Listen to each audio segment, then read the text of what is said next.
Closing out the night in the USL Championship on the Pacific Coast. We come to you from Seaside, California in Cardinale Stadium. It's Monterey Bay FC playing host to El Paso Locomotive. Tonight's match is presented by US Army with the former Manchester United goalkeeper Gary Bailey. I'm Josh Eastern. Thanks so much for being with us and looking at the Western Conference standings. A big opportunity tonight for Monterey Bay to jump a couple of spots over San Diego and Colorado Springs, who they just lost to El Paso, trying to get a little bit closer to Sacramento Republic, who got a result tonight on the road against Pittsburgh. Well, right now, Monterey Bay, they're just oscillating between losses, wins. They're kind of streaky at the moment. They are. When they're good, they're very good. Four games back-to-back, they won, and then a couple of losses, and some big losses as well. Colorado Springs, and before that, Orange County. This was the counter-attack against Miami. A penalty one in, and they came down the other and scored. So you never know what you're going to get from Monterey Bay, except you know they're a very talented outfit. And of course, the man who will be leading the line tonight, Christian Valesky, he's already equaled his goal total from last year. Yeah, he's in good form. He did score. That last goal was against Miami FC on that counter-attack after Siaha saved the penalty. But he's tall as well, so he gets on the end of crosses. He's a good target man, holds the ball up. But he does need the pace of Alex Dixon down the one side and the guile of Sam Gleadle down the other to help create opportunities for him. Well, on the other side for El Paso Locomotive, this is one of the best streaks of the year. 12 games without a loss, but they lost last week. Yeah, well, it's got to come sometime or other, hasn't it? And they went for it at the end, and they just couldn't get the result. They got beat by New Mexico, but they have so much attacking power.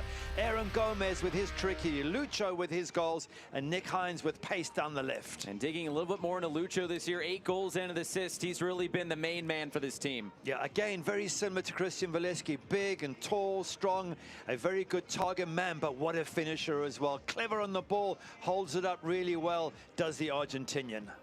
We will see what we get here tonight. Should be a fast and furious one. Monterey Bay and El Paso Locomotive. It's a great night here in Seaside. We'll have lineups in first kick coming up next from Cardinale Stadium.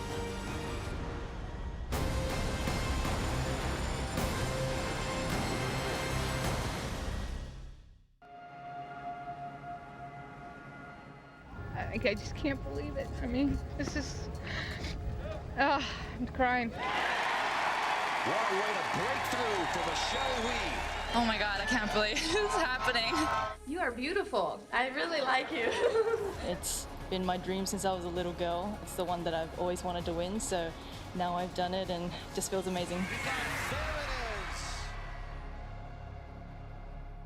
Coastal Roots Hospitality is a proud partner of the Monterey Bay Football Club. Coastal Roots Events and Catering, along with its 3 iconic restaurants, Montrio, Tarpe's, and Rio Grill, invite you to pick it up and pay it forward, where 10% of all proceeds from takeout orders are donated to various local charities. Their catering service and restaurants utilize local farms, butcheries, and ocean fresh sustainability-driven seafood to deliver unique and exemplary dining experiences. For more information, visit coastalrootshospitality.com.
Teams being led out onto the field tonight. Tonight's match is presented by US Army. It's Monterey Bay and El Paso Locomotive. Let's take a look at tonight's starting lineups, and for Frank Yallop, going back to the lineup from a couple of games ago after the midweek game. Yep, it's the identical lineup as the one that took on Orange County and lost that one 3-1, but a lot better performance than the most recent one. He made 7 changes for the Colorado Springs match and they got beat 4-0 there. So he's gone back to the tried and tested. And for El Paso, just the one change. Nick Hines comes in on the left-hand side for Zacharias in that 4-3-3 lineup. And Brian Clarehout has got a really good side, has been in fantastic form. Yes, they lost the last game, but before that, they have been absolutely unbeatable in the previous 12. And with that, we are ready for kickoff tonight. Bit of a chilly 60 degrees here along the sea. And that wind whipping in. But short sleeves for our referee tonight, Brandon Stevis. As we get this one underway, it's El Paso Locomotive and Monterey Bay to close out the night in the USL Championship. Of course, Monterey Bay in their light fighter kits. We'll tell you more about those at halftime, but it is Military Appreciation Night here at Cardinale Stadium. And El Paso looking to come on the road after their first loss in 12 games, as we mentioned in the open, that 1-0 loss against New Mexico United. Santi Moar scoring the lone goal that night. They're looking to get back on track and trying to get a little bit closer to the top of the standings, and maybe a dream start coming. Hines going to ground. He gets right back up, fires it in front, and somehow this stays out. A fast start for El Paso. Wow, what a really good chance here. Nick Hines, the only change in the lineup, and you can see why. He's got that pace, drives into the box.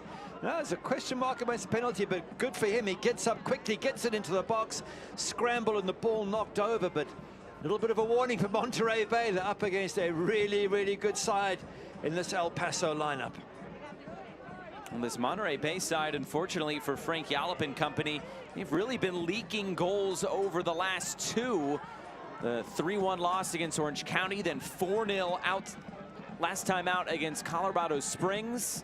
They're just looking at trying to get back on track, and maybe a chance here, but cleaned up well there at the back. But for Frank Yallop, he said, we're just got to move forward, turn the page. Yep, he said we didn't have hardly a shot on target in 2 matches, and we conceded 7, so he was really frustrated about the performance. Anthony Siaha, we see in red there, made a couple of mistakes against Orange County, and then he was replaced along with 7 others for the match against Colorado Springs, and things even went worse there with 4 goals flying past Carlos Herrera in goal. So Anthony Siaha back in the Orange County lineup, the lineup that played against Orange County, get another chance to show what they can do, this time on home territory. Well, the other thing Frank Yallop said about that Colorado Springs game was we didn't really give ourselves a chance. We were down after the 2nd minute, and then coming out of halftime, they conceded in the 1st minute out of halftime. He said at that point, it might as well just kind of wrap it up, blow the whistle, and let's get out of here. But it's been a tough couple of games, and El Paso nearly finding one in the opening minute here. Absolutely. He did say there was one positive from the Colorado Springs match. He said, we never quit. He said, even at 4-0 down, we kept trying to play. We kept trying to be positive. He said that pleased him. The only thing that pleased him. As this is sending Siaha across the goal mouth, but nothing to test the Monterey Bay keeper as Lucho's trying his luck from distance.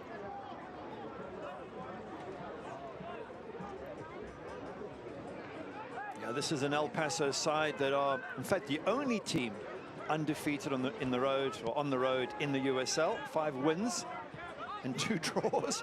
That's not bad away from home. That's they're a very, very good team in every which way, and you can tell on an away record, because away games are that much harder, obviously. And if you can get good results on the road, then you're tough mentally, you're tough physically. Tied with Charleston for the most road wins in the USL Championship. This is going to be a hungry Monterey Bay side. Another crunching challenge put in as El Paso looks forward again with Hines. Green was there to meet him. He goes to ground. Anytime you leave your feet, you're asking for it. And maybe a conversation with Brandon Stevis is upcoming. Maury Donor, the one taken down. Yeah, it's a risky challenge. I agree with you. You know, the foot's up as well. That to me is a yellow card. It's bordering on worse, but certainly a yellow. And I wonder if referee will take, yeah, he's taken a lenient view, which a lot of refs do in the first few minutes. But I sometimes wonder if that comes late in the game, is it a yellow? And if so, then surely it's a yellow in the first few minutes as well. Well, a challenge like that going without a yellow card certainly sets the tone, as you see another player going to ground with Pavkovic trying to win that back. But here's Valesky in for Donor. It just eludes him. And this is a Monterey Bay side that loves to play in transition. I think the best example of that was their goal in the 1-0 win over Miami FC. Saved a penalty on one end, same sequence, they come right down and score the game winner. That was amazing. Siaha with the save. Crossed into the back post and flicked away. And he passed it out. The ball got knocked down the line. Alex Dixon gets it, runs at the defense, squares it. And there's Christian Valesky. So within literally 20 seconds of you thought you were going to go up, Kyle Murphy for Miami FC, you 1-0 down instead. And that was the only goal of the game. So they are very good. They're good at home, Monterey Bay, because they have so much attacking talent. When they get going, they're hard to stop. They'll have a corner kick here in this Monterey Bay side. Their last 2 wins coming against Miami and Sacramento on the road, both 1-0 wins. So they are not afraid to just get that 1 goal and then lock it down at the back. They did that a lot last year during that middle stretch of the season where they really started to get some results going their way.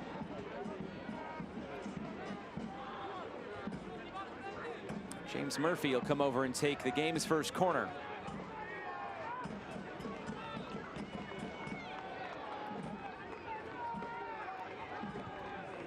This one delivered in. Heads go up. As far as Gleedle tries to head it back into the mixer. Still available. Blocked down and cleared away. Chance to run onto this from Maury Donor, who keeps it moving all the way to the end line. Stood up to the back post. Chance to settle. Kai Green fires it out of play. Trying to sort his feet there. Yeah, frustrated with himself for not hitting target. Don't expect too much from centre-backs normally, and tell you what, there was a lot of pressure put on that El Paso defense. Maury Donor here just knocks it wide. Ball comes back in again. And when it drops for Kai Green here, he does a little trick, gets it onto his left foot, but then can't hit target.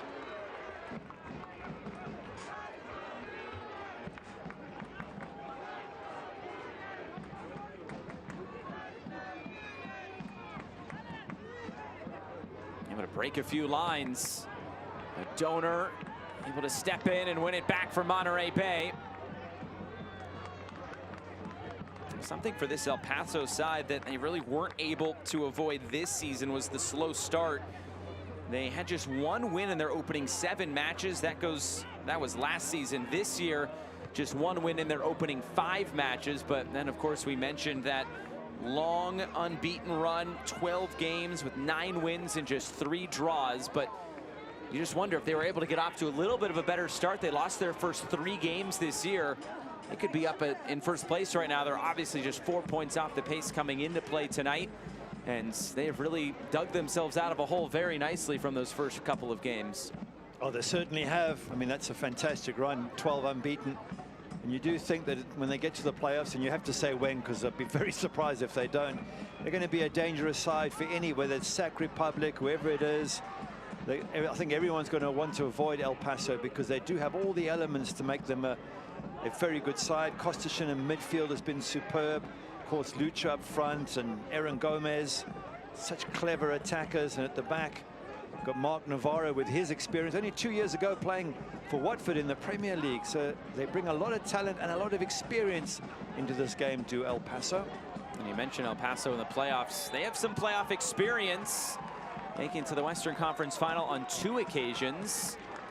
And it'll be a free kick coming here from Monterey Bay. And you can see Brandon Seva saying that's 2 challenges already.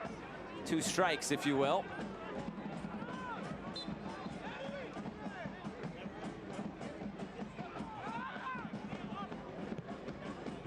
Kai Green, long switch of play.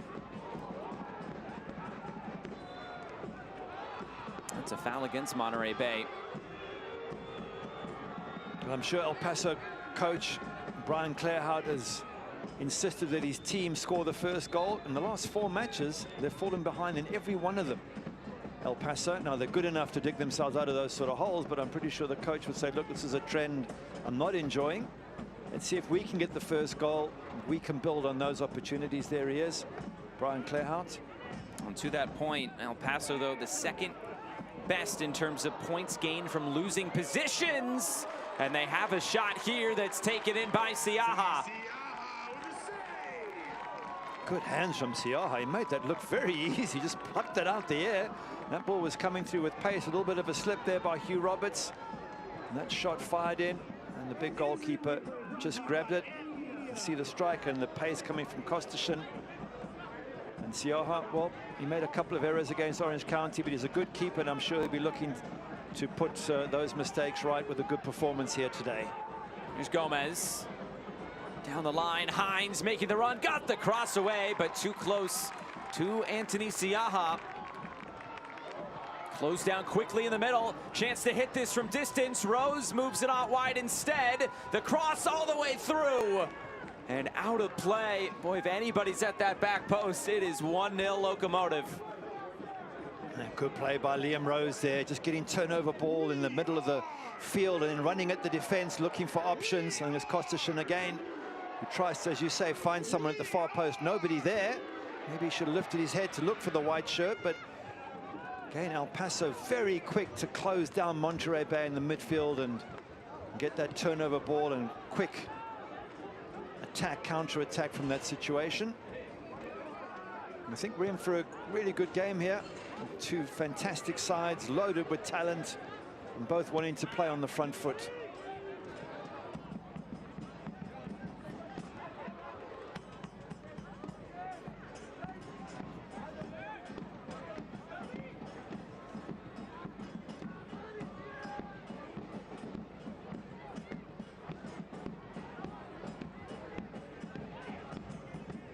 Paso looking to play out all the way back for Benny Diaz.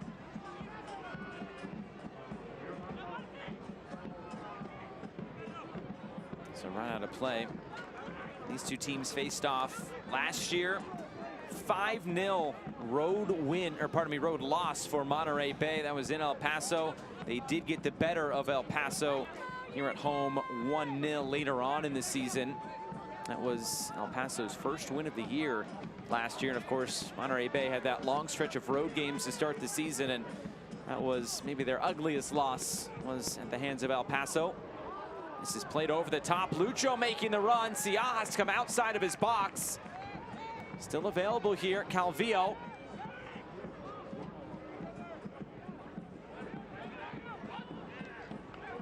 Yeah, and just hearing from Coach Brian Clarehout of El Paso, he said that New Mexico loss was a wake-up call for them.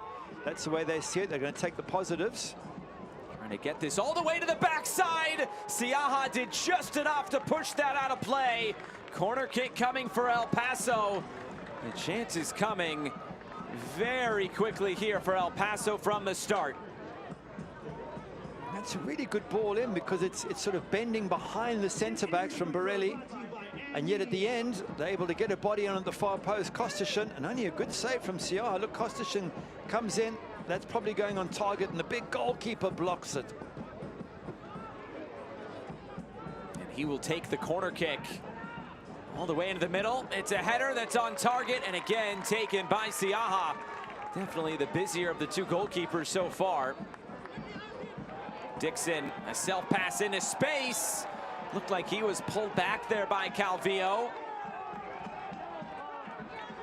The referee very reluctant to pull that yellow card here early on. Yeah, I think a pullback like that should be a yellow card every time. It's unfair, and you know, it's one of those things that's not acceptable in football, but maybe referees do allow a little tug once in a while. To me, I think if that's how you're going to bring players down or stop them from attacking, it should be yellow. But as long as Brandon Stevis is consistent throughout the game and for both sides, then fair enough. It's a referee's decision. Diaz way out of his box there. It's Donor. Chipping it forward. Gleedle tries to keep it moving. The shot from Dixon blocked down immediately, and El Paso looks to break here.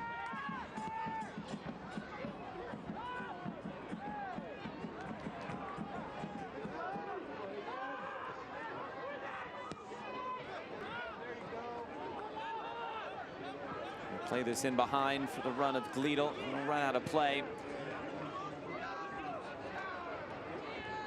Just going back to that loss against New Mexico, just saying the coach is taking it as a positive.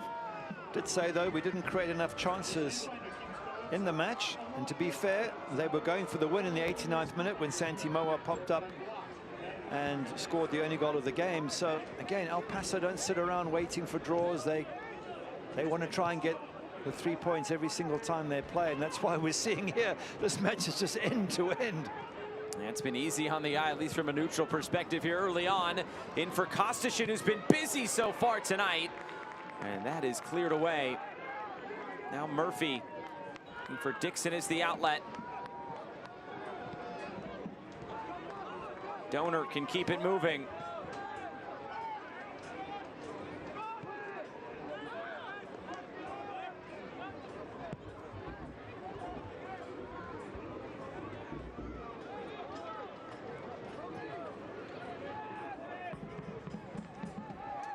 Over the top for Valesky. Looks like the flag will stay down. Monterey Bay can't take advantage of it. Hines.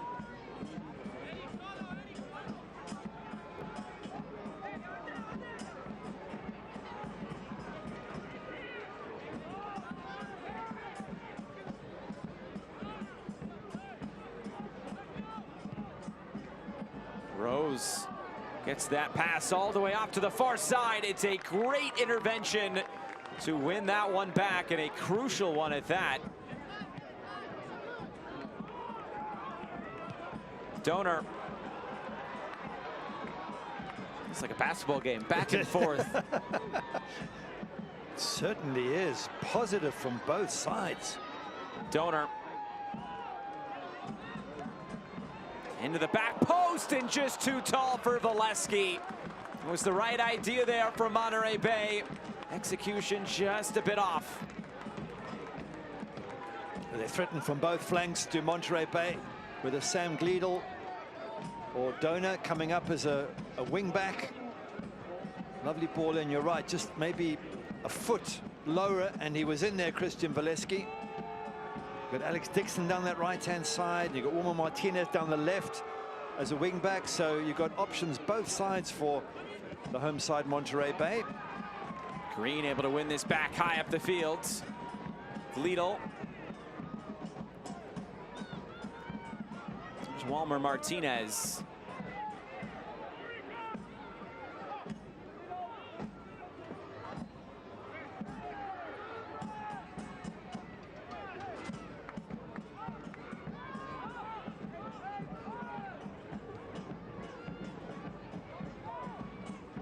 For that penetrating ball. Gleedle slides it ahead. Valesky just dispossessed. Now Paso just looked to get this out. Monterey Bay have him pinned in at the moment. Do a good example of Sam Gleedle coming to get the ball, turning and looking for Valesky, and the ball behind the back four straight away. Dixon trying to apply that pressure and keep them pinned in. They'll have to concede a throw-in. Frank Yallop has said throughout the season there's definitely goals in this front three. Valesky, Dixon, and Gleedle. They have been very strong so far to start this season. 8 goals for Dixon, 7 for Valesky. Gleedle, 4 goals, 5 assists. It's a potent front three that they have at their disposal here. Yeah, it certainly is. My only question for Alex Dixon, he started off with a hat-trick on day one, and he's been scoring goals fairly consistently, but not quite as effective as he was early on. I think they're looking for a little bit more of him. He's got great pace.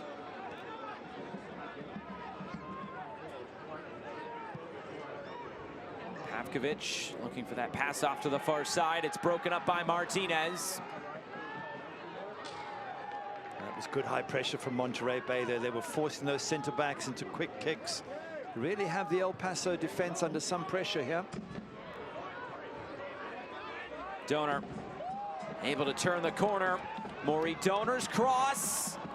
Again, just a bit too tall for Valesky. It's still available for Monterey Bay, and Benny Diaz gets his body behind the shot to keep it out. Straightforward in the end for Benny Diaz, but Maury Donor here, a little drop of the shoulder, gets the ball in. And there's a slip from a defender here, Kostishin, and the strike comes in.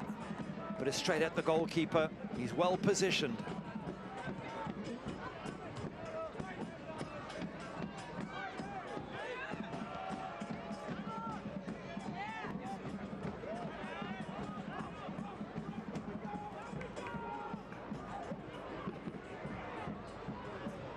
Played ahead, Gomez on the run, but Fair had it covered. Siaha just has to put this out of play. We'll select the official match ball supplier of the USL Championship and many elite leagues throughout Europe. Visit us.select-sport.com for the latest select products, specials, and more. Select the player's choice. 20 minutes gone. Paso attacking into the setting sun. A chilly July evening here along the Pacific coast in Seaside. We talk so much about home field advantages here in the USL Championship. Just asked Frank Yallop, how do you describe your home field advantage? He said, well, of course, you have good crowds. That's always good. But when the turf gets a little slick and moist, that's when he feels like his team is at their best and has that advantage at home. Just a unique part of the country in terms of the weather. Even in mid-July, it's a cold one. It is surprising because most of the games we've done in the last 6 or 7 weeks have been in places where temperatures have been in the 80s and 90s. This is a real surprise temperature. It's got to be great for the players, though. As Donor comes forward, just slowed a little bit. Donor tries to cut it in, still has it.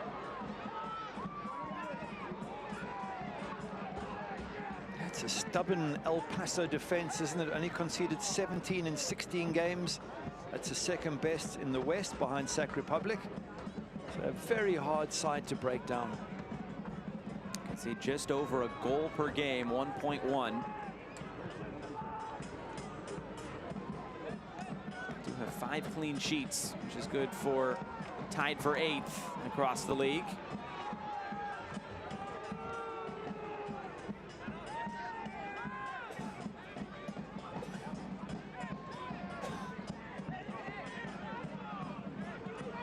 Calvillo still coming forward. Not quite the right angle that he was looking for on the through ball.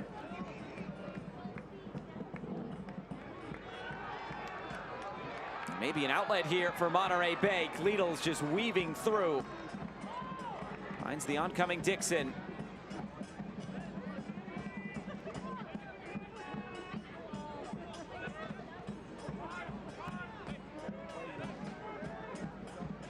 Revelar. The other thing about the front three for Monterey Bay, how fluid they can be. Gleedle plays all over.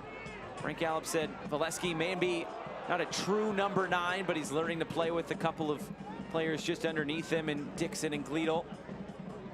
Plenty of versatility on that line for Frank Yallop. And if you add to that the wingbacks pushing up on the left, Orma Martinez on the right, Maury Doan has been forward a lot in this game, so they almost act as overlapping wingers at time to support the likes of Alex Dixon and Sam Gleedle. Coming through the lines again. Kostashin will move it out wide. Ball whipped in, too close to the goalkeeper yet again.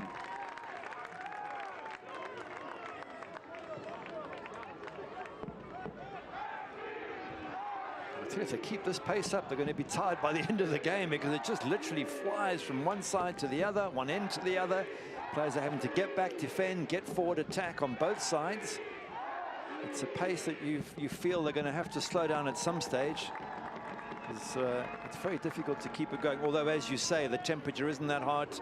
It's a lot easier to keep running if you're not playing in 90-degree heat like most of the country is at the moment.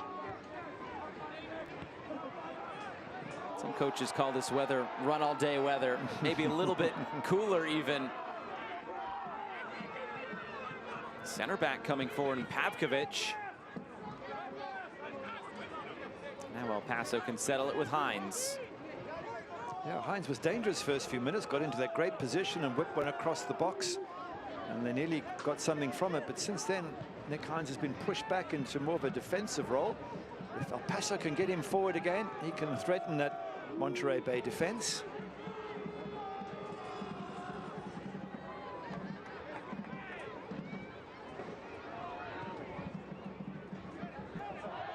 And a handball. Crowd on the far side asking for it.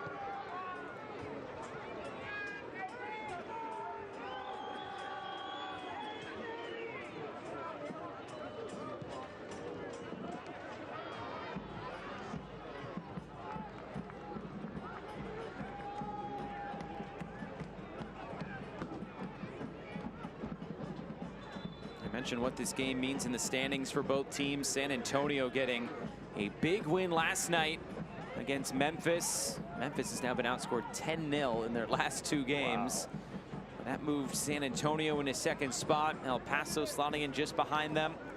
A chance with 3 points tonight to jump right back over San Antonio in the second spot. Sacramento will not be caught tonight after they got a 0-0 draw on the road at Pittsburgh. We'll look more in the middle of the standings. That's where Monterey Bay is. San Diego Loyal getting a good 2-0 win against Hartford. As Diaz comes off his line yet again, and he'll collect this. A chance for Monterey Bay to hop into 4th spot if they get 3 points tonight. So plenty on the line for both of these teams. If you want an example of how difficult it is in the USL, how tight the teams are, there's not much between them. Memphis, along with El Paso, were the most informed teams up until 2 weeks ago. El Paso just got beat. Memphis got beat twice, 6-0 by Phoenix and 4-0 now by Sac Republic. 4-0 San Antonio. By San Antonio. San Antonio.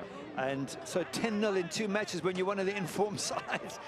It's, you know, you can have a bad day and the teams around you are so good that they can punish you. So it's a really tough season where you can't afford to take your foot off the pedal. That's the intensity and the wonder of this USL Championship. It really is tough, especially in the West.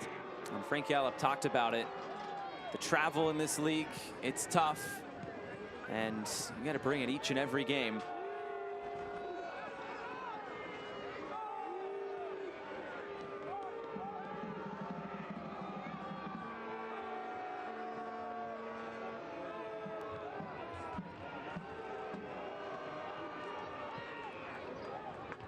Diaz able to pick out the pass through the middle.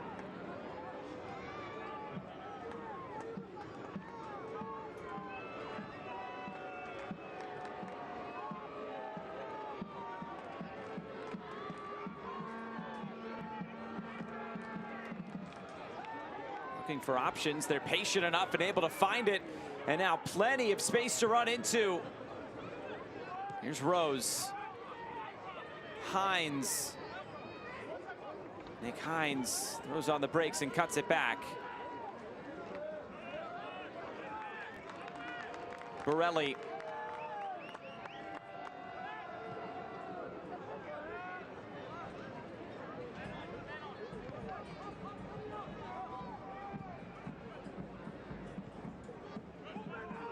Rose again. It's an important phase for El Paso just to keep a hold of the ball as they're doing. Keep possession. They've been under quite a bit of pressure last 15-20 minutes. And they do seem relaxed though. Benny Diaz there a few minutes ago, as you said, patient as can be, just waiting, allowing attackers near him, and as soon as he saw a gap, he was able to spring the counter-attack. Dixon finds the pass off to the far side. Lidl lets it run through. Just able to keep it in as Martinez.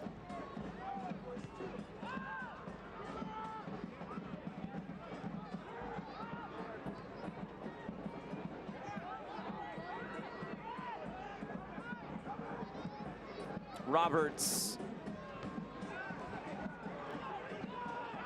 And a break here for El Paso. Rose leads it. And here's Hines. Early ball in. The header is just over the bar. Another near miss for El Paso Locomotive, but they're getting ever so close to finding that opener. And that was Nick Hines again. He's got the pace. Great counter-attack by Liam Rose, but Hines head up, puts the ball in. That is not far away. That is just over the bar. You'd fancy the goalkeeper's got that covered. from Aaron Gomez at 6'4". It'd be very difficult to get the ball over Anthony Siaha, but nonetheless, good example of the ability to counter-attack by El Paso.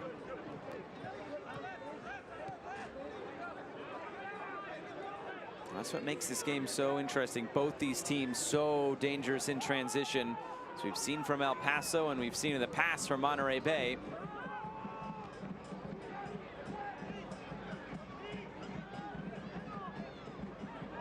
Rose again, this time closed down by Murphy.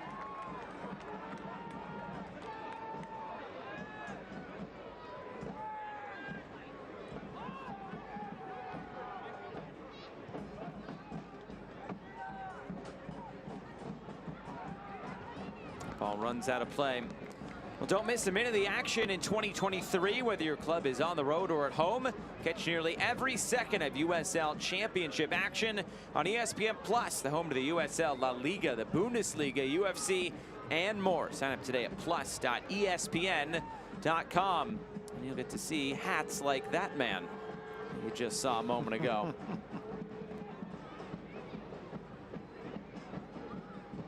You got one of those at home, right?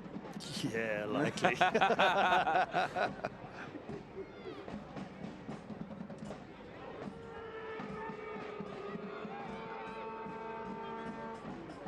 Here's Hines.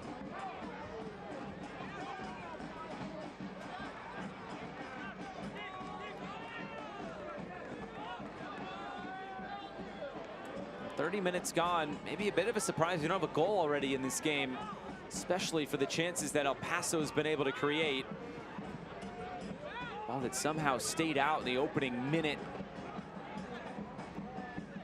Yeah, it's interesting. You would think that Monterey Bay have had more efforts around the goal, but they haven't really tested Benny Diaz that much, whereas El Paso have been a lot more incisive and a lot more dangerous when they have had chances. 4 shots on target so far in this game for El Paso, just 1 for Monterey Bay. Foul will go against Monterey Bay here.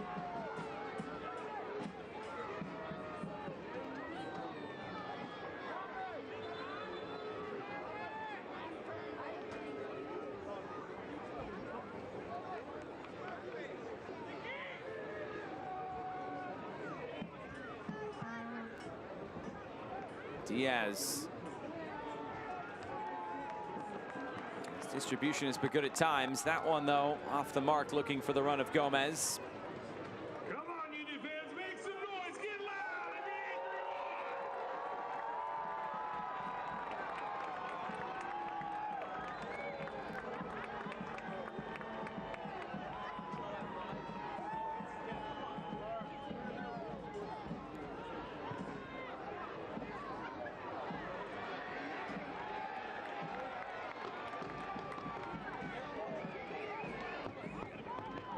Long throw in here from Monterey Bay, as they'll look to take some time on the ball. There's some pressure, though, from El Paso. Siaha calm. They can't find the pass he was looking for.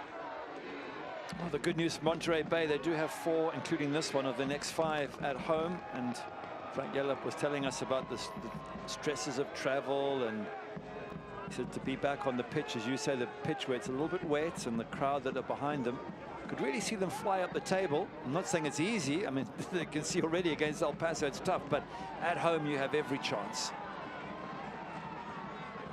Another cross all the way to the far side. Too far for Galidal. He'll chase it down.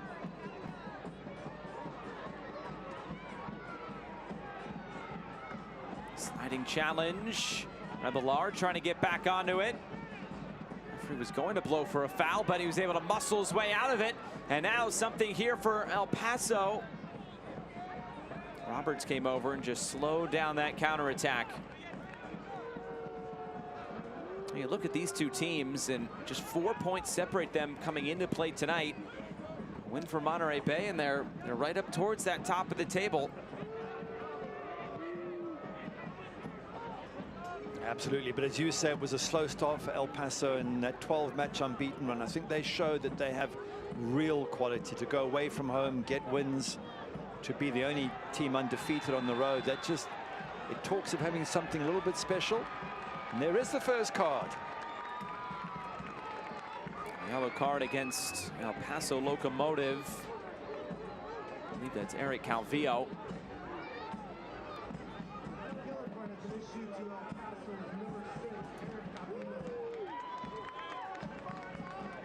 Yeah, Calvillo just having his pocket picked and then pulling back. And we spoke about it earlier. There was a pullback the referee didn't punish. He's decided enough's enough.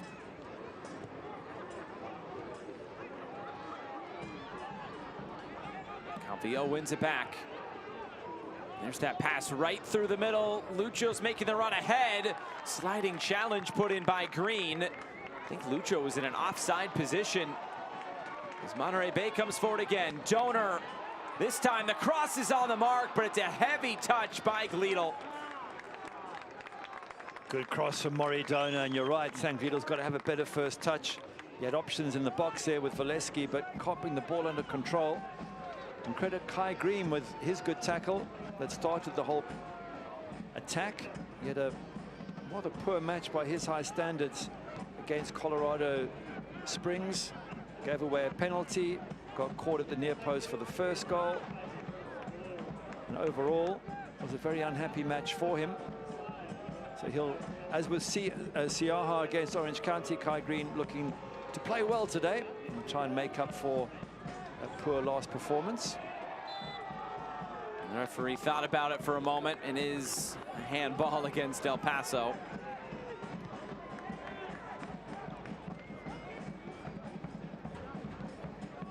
Sun's starting to peek out a bit here. If you're Benny Diaz, do you think about putting a hat on? Sun right in your face. Do you ever wear a hat? Yeah, I used to wear a cap a lot, but then when you look up and the cap's ineffective and you're not used to the sun, so it can make things worse or better. Right. It's very much a personal preference. I think what you have to do is when the sun comes out, if you're playing into the goalkeeper's eyes, if you're Monterey Bay, you put a lot of stuff in the air just to test the goalkeeper who's facing the sun.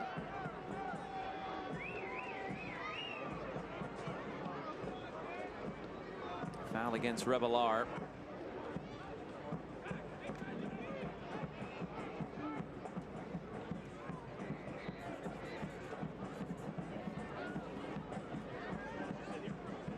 A chance here for El Paso to set up a free kick opportunity. On the edge of that area where you can get something into the box. Constitution, Calvillo have ideas. Just don't put too much height in it, because Anthony Siaha at 6'5" will come and catch anything that's lofted high. You've got to put it in with a little bit of pace and slightly away from the keeper. Calvillo lofts it in, looking for that run of Lucho. Still might get there, he's battling, and too much there from the number 9. Hasn't got on the ball yet, has he, Lucho? We know how dangerous he is, and that ball was hit nice and low from the free kick, so it managed to get to him, but he just couldn't bring it under control. Had the defender all over him, and then he was all over the defender. But you get the sense with Lucho, if he just gets the right surface, well, we know he does. 8 goals this season proves that if he gets the right surface, he can hit the back of the net. Quite a few players with multiple assists on this team. Constitution, Calvillo, Borelli. Even Diaz has an assist this year from his goalkeeper spot. Here comes Monterey Bay, Gleedle. Shut down there on the far side, but this is going to be a whistle and a free kick going Monterey Bay's direction. I think Sam Gleedle saying he got a little tug as he was making his run. Difficult to see, but referee Brandon Stebbers was only yards away, and he calls it. As we always say, never easy for the ref to keep an eye on everything that's going on and to stay up with play. And unlike us, they don't have the benefit of replays, so always credit the referees. It's a very difficult job. Donor. Dixon back for Maury Donor. Driven ball in, this time headed away. Donor again into space all the way to the end line. It's cut across. It was too tall for Diaz. It's tracked down by Walmer Martinez. Now it's in Murphy, deflected, and out of play. It's a corner kick coming, and a decent hit there from the number 6. Again, good pressure from the home side. Ball goes wide, whipping it in, but they've done a lot of that. A lot of crosses have come in this first half from Monterey Bay, but they haven't been able to find Valesky. It's been good defending by El Paso. They've won everything so far in the air. And for Valesky, just hasn't been able to get on the end of it as yet. Maybe this will be different.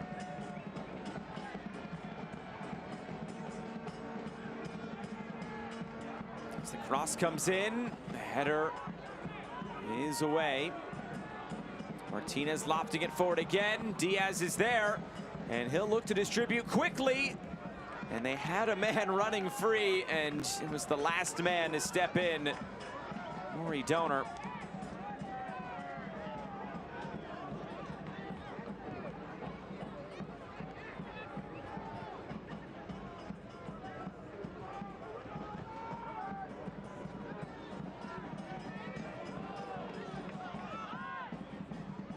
Hines for El Paso, dispossessed by Revelar.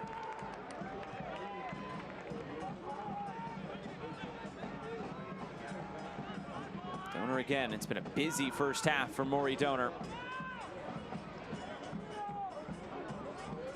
Good challenge put in by Borelli to keep that in play.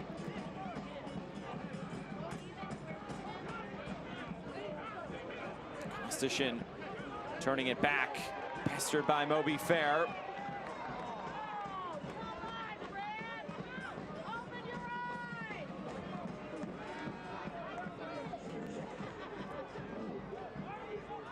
Gomez, Calvillo.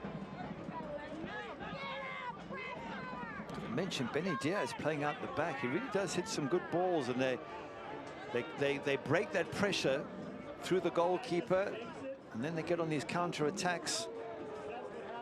He's an impressive goalkeeper, Benny Diaz. I haven't seen that much of him, but certainly his distribution from the back is top class.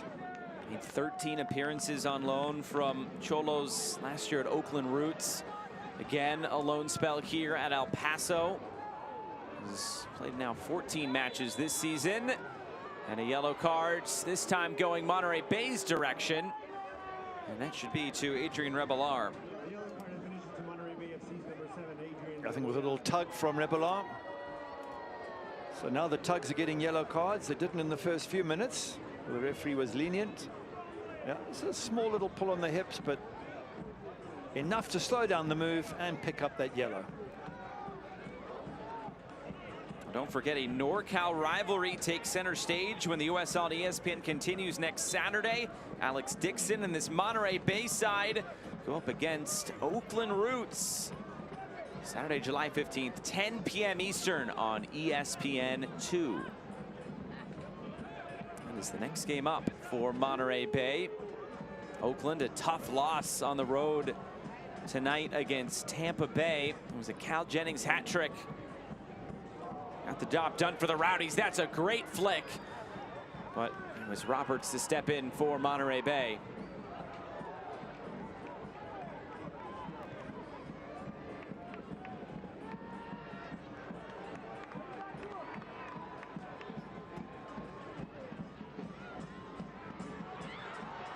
Played that back in field and just got caught in his feet was Gleedle. Well, it's been an exciting first half. Got to give both teams credit that both. Oh, here we go.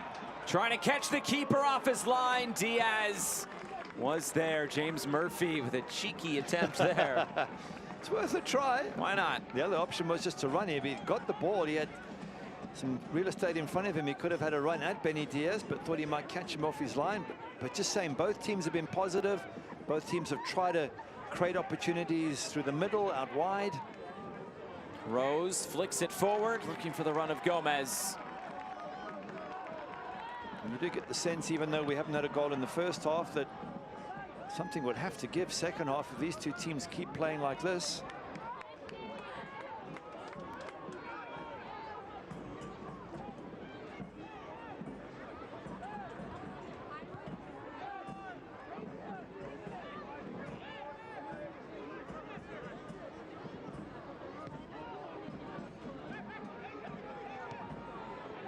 Played over the top. Looks like the flag will stay down as this is tracked down on the far side. Walmer Martinez waiting for runners. Fair. Back for Martinez, who whips the cross in. The header glances wide. Good build up down the left side, and Gleedle was the one to steer it just wide. I think what Sam Gleedle was probably trying to do was flick that on. It's very difficult to score at the near post, but Valesky was waiting in the middle. Just a very subtle touch, and the big striker up front would have been on the end of it. Instead, he gets too much on that Sam Gleedle and doesn't even hit target. Benny Diaz not tested in that situation. Again, they've had a lot of ball wide, Monterey Bay. They just haven't been able to get anything from those crosses. Well, we have hit halftime. No stoppage time at the end of this first 45 minutes. But as we mentioned, good chances both sides. Maybe a bit surprised they don't have a goal in this game. Yeah, a little bit surprised, but they haven't sort of really tested either goalkeeper. Lots of things flying around, lots of balls coming in from out wide that Frank Yallop will be pleased with, but the final product just hasn't been there from either side. But if they keep this going, you've got to fancy there'll be a goal in the second half. Well, both teams hit the locker room, and through 45 minutes, nothing to split these two teams. First matchup of 2023 between Monterey Bay and El Paso Locomotive. Tonight's halftime is presented by Integris Wealth Management. It's Monterey Bay 0, El Paso Locomotive 0.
Are you paying too much for your car insurance? Call Coast Auto Insurance to receive a free quote and see how much you could save. Coast works with over 50 different insurance companies to make sure you get the best rate for your car, motorcycle, home, or business. Coast is a local company with local people. We do vehicle registration, SR22, and insurance for Mexico. Call Coast Auto Insurance today for a free quote and see how much we can save you. Or go to coastautoinsurance.com, where your peace of mind.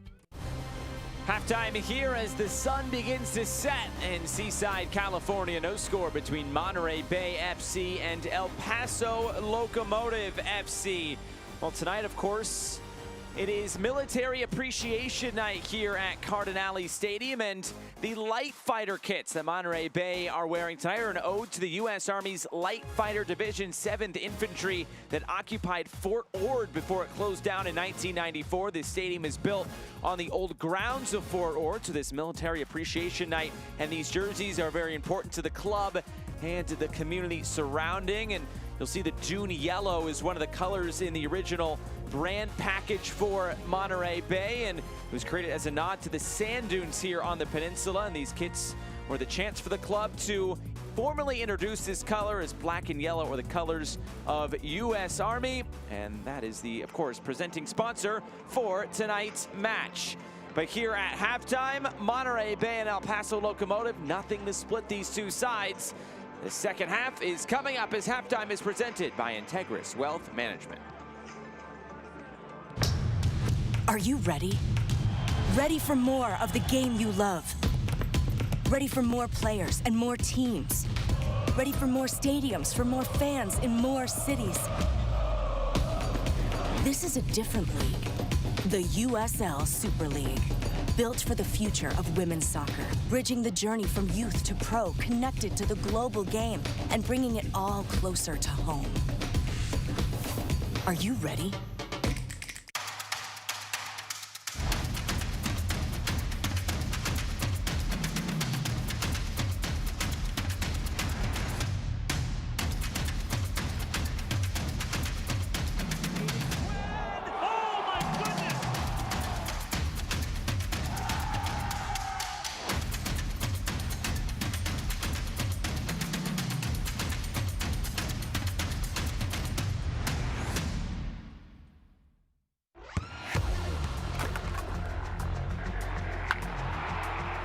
We all have goals.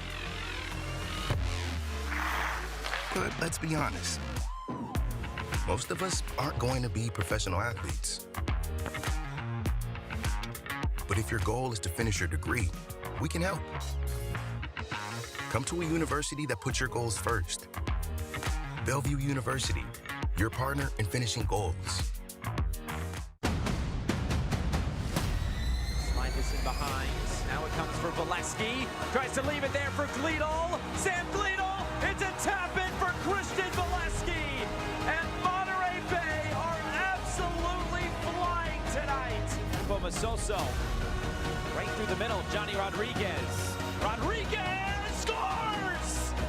Something out of nothing for the Oakland Roots. Coastal Roots Hospitality is a proud partner of the Monterey Bay Football Club. Coastal Roots Events and Catering, along with its 3 iconic restaurants, Montreo, Tarpe's, and Rio Grill, invite you to pick it up and pay it forward, where 10% of all proceeds from takeout orders are donated to various local charities. Their catering service and restaurants utilize local farms, butcheries, and ocean-fresh, sustainability-driven seafood to deliver unique and exemplary dining experiences. For more information, visit coastalrootshospitality.com. Halftime presented by Integris Wealth Management. No score, Monterey Bay and El Paso Locomotive.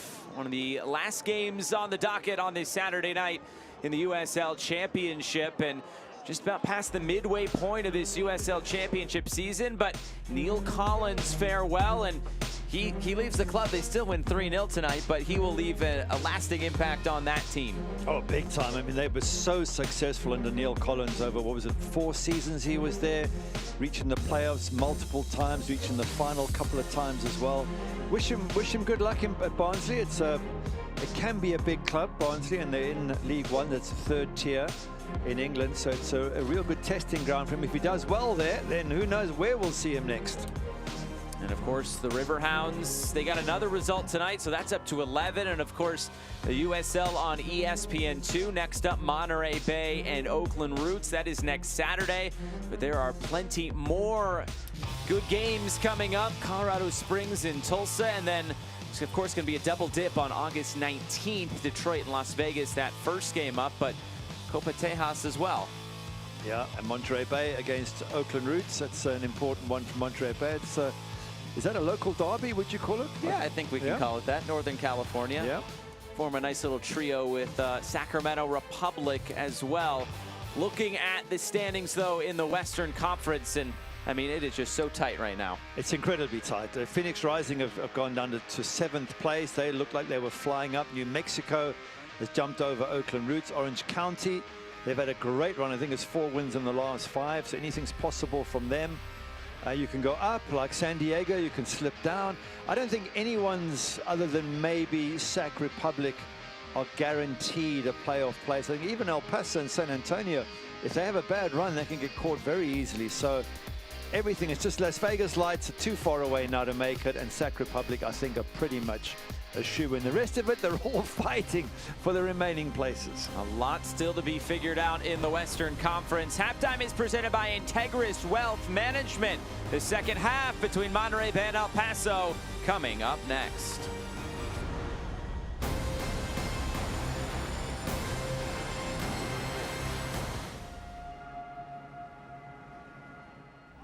I just can't believe it. I mean, this is, I'm crying. What a way to break through for Michelle Weed.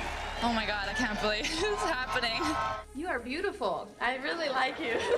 It's been my dream since I was a little girl. It's the one that I've always wanted to win, so now I've done it and it just feels amazing.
Coastal Roots Hospitality is a proud partner of the Monterey Bay Football Club. Coastal Roots Events and Catering, along with its 3 iconic restaurants, Monterey, Tarpey's, and Rio Grill, invite you to pick it up and pay it forward, where 10% of all proceeds from takeout orders are donated to various local charities. Their catering service and restaurants utilize local farms, butcheries, and ocean fresh sustainability-driven seafood to deliver unique and exemplary dining experiences. For more information, visit coastalrootshospitality.com.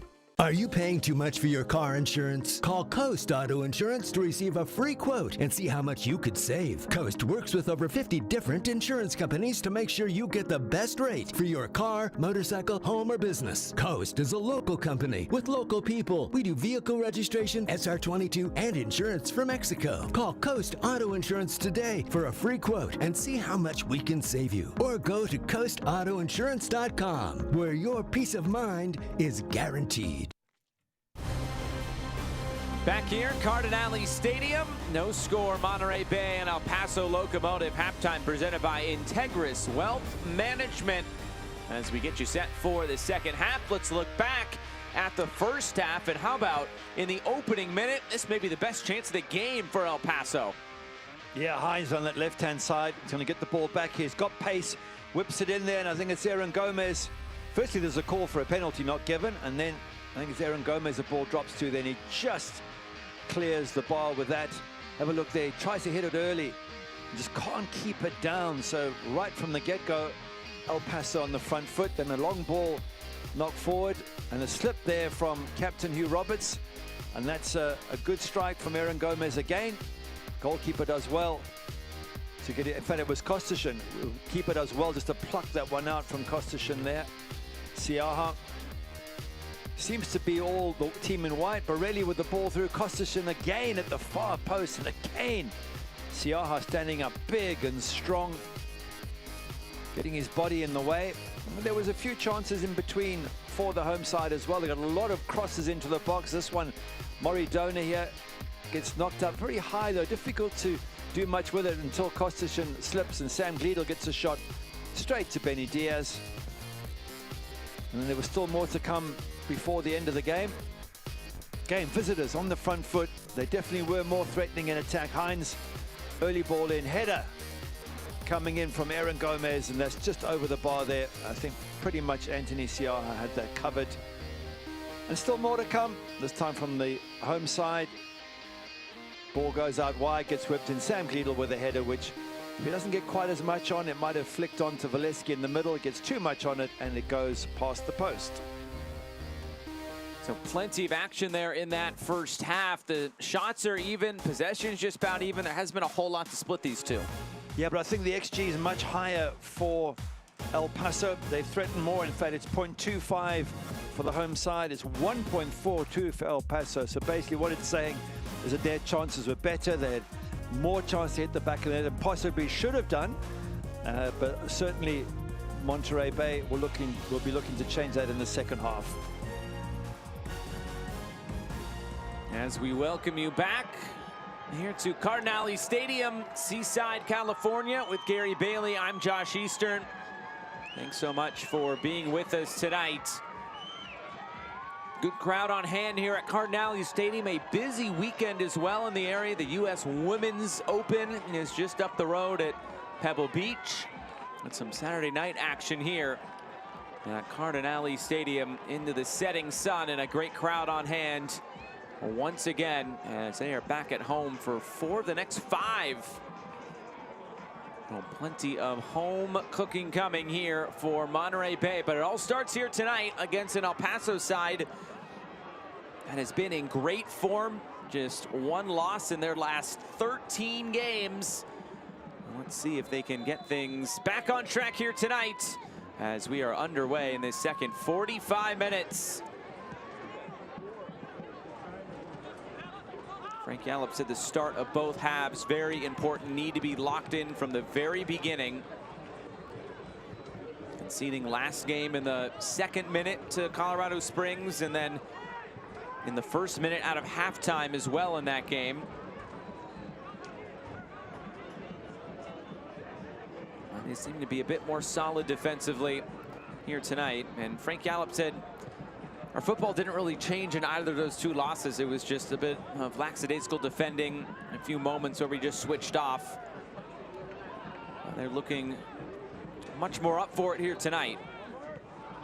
Yeah, I mean, certainly against Orange County 2 matches ago, they were level with, what, 10 minutes to go or thereabouts, and then Siaha lets a fairly straightforward shot from Owen Lamb slip under his body or through his hands, and then gives a penalty away in the dying moments. So Frank Yellop felt they could have hung on. They were having to defend, he admitted, but they felt he could have hung on for a draw. Advantage being played, the cross coming in. It's taken in by Benny Diaz. Valesky was free at the back post. So yeah, 2 late errors against Orange County, but against the Colorado Springs, as you say, caught early in the game, first minute or thereabouts. They were 1-0 down just after half-time, again conceding, and then a penalty, which really, to be fair, wasn't a pen. There was no contact, but Kai Green adjudged to have fouled and given away the pen. So in the end, it was just a bad day at the office for Monterey Bay. I think the only good thing to come from those 2 away matches was Hugh Roberts' goal against Orange County. Scored a fantastic header from a set piece into the top corner. So just a little warning for El Paso, should there be a set piece coming up or a corner coming up, which is going to happen right now. And something that Frank Yallop did said, he said maybe this El Paso side vulnerable at the back post. That's something they have picked up on. See if they can target that here. Well, it's hard to find any vulnerability in El Paso given their fantastic run, but you're right. Got enough big players, Monterey Bay, besides Hugh Roberts and Kai Green and Christian Valesky. Hard to mark them all. I'll go to the near post. There was a flick to it, but not towards goal.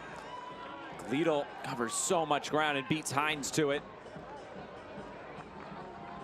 Oh, chipped over the top. Gleedle will get right back onto it. It's Kai Green.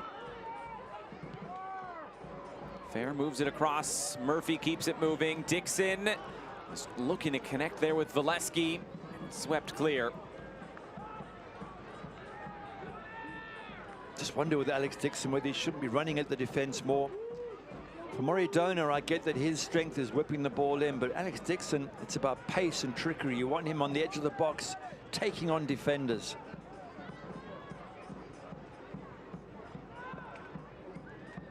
Rebellard trying to let that run through.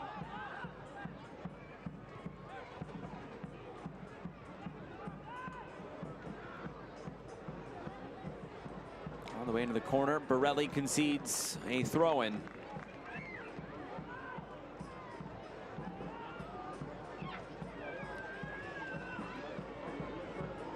Cross bouncing in and dealt with again centrally.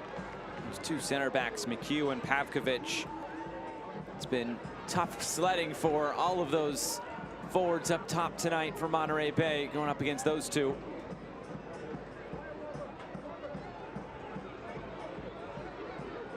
Trying to get to the end line. Cross deflects out of play. Another corner kick for Monterey Bay. You mentioned the 2 center backs, and they have been superb. Eric McHugh, not only hard to beat, but got one of the goals in the last win they had, which was against Las Vegas Lights a couple of games or 3 games ago.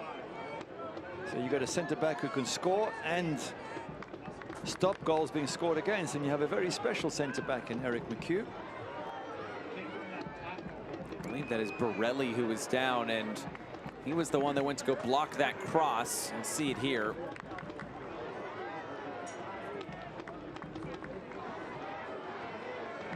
Tough to tell, kind of an awkward fall. There might have been a connection with a boot there or a shin. Either way, he's feeling the pain. So again, with Christian Valesky, and you add in Hugh Roberts and Kai Green, you would think they'd have 1 near post, 1 central, 1 far post, 3 big guys. It's something that El Paso will have to organize at the back and make sure they're watching them all very carefully.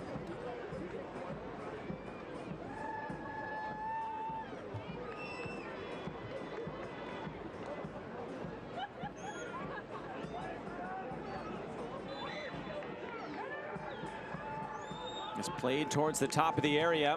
Now the cross comes in. El Paso able to deal with it. And maybe a chance to break for El Paso. Kostashin right through the middle. Roberts had it covered. Funnels all the way back to Siaha. You see a frustrated look on Lucho as he looks to the heavens, but he really hasn't done much. All those highlights we showed, it was mostly Aaron Gomez and Dennis Kostashin who were creating all the opportunities for Locomotive. There wasn't much coming from Lucho as yet. That could all change very quickly. He usually just needs 1 or 2 moments.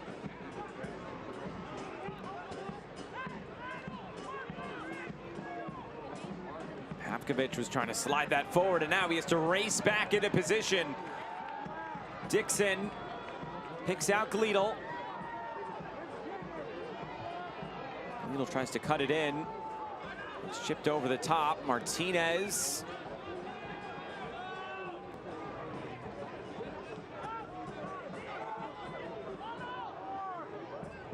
Trying to weave through is Moby Fair.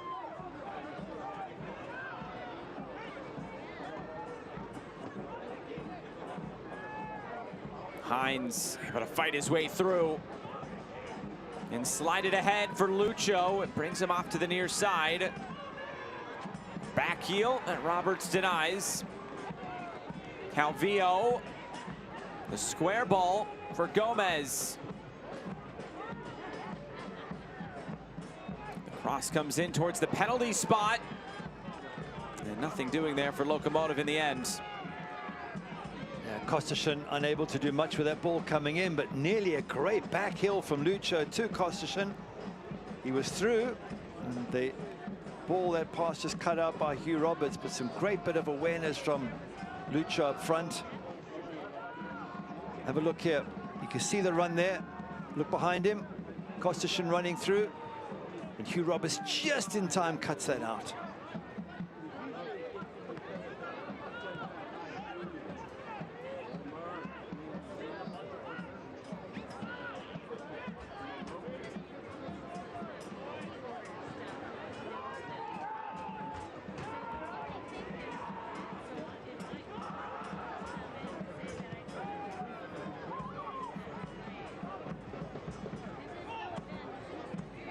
Calvillo settles things for El Paso Locomotive.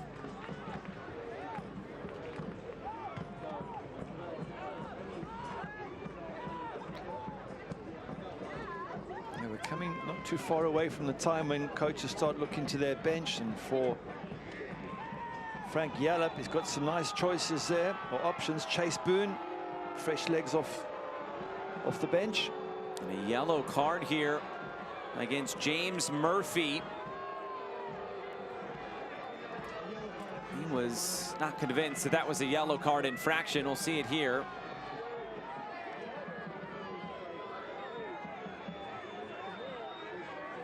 Looks like that stamp on the foot. He gets the ball, but he gets the player as well. Again, it's an instinctive call from the referee, and can't say he's wrong. So it's now 2 yellows, Repola and Murphy. Just talking about those subs, Chase Boone, Sean Coley, Simon Dawkins. Got some real attacking talent on the bench. That's Frank Yallop.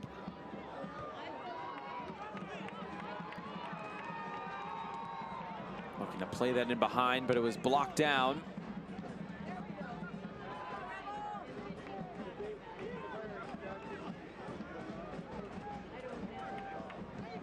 Talking of the bench for Brian Clarehout, maybe not quite as much, but he does have the likes of Sanupe. That's a foul on the far side. It'll set up a free kick. A surrender Cobra. Some of the acting from footballers is on a par with the best Hollywood have to offer. Tanner Borelli in disbelief. He might still be holding that. Oh, no, he's done now. But just mentioning some of those subs, Sanupe, Chapo Herrera, Miles Lyons, another youngster, Chris Garcia, and Diego Barca. So Options too for the visiting coach, should he need them. I mean, you guess that both coaches will need to make changes in the next sort of 10 to 15 minutes. Fresh legs, fresh minds.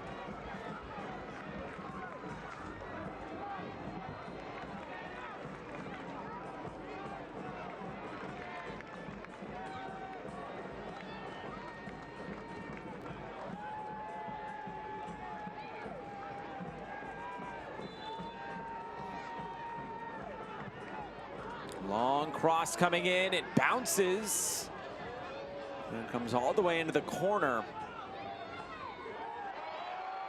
The referee's content to let that play on.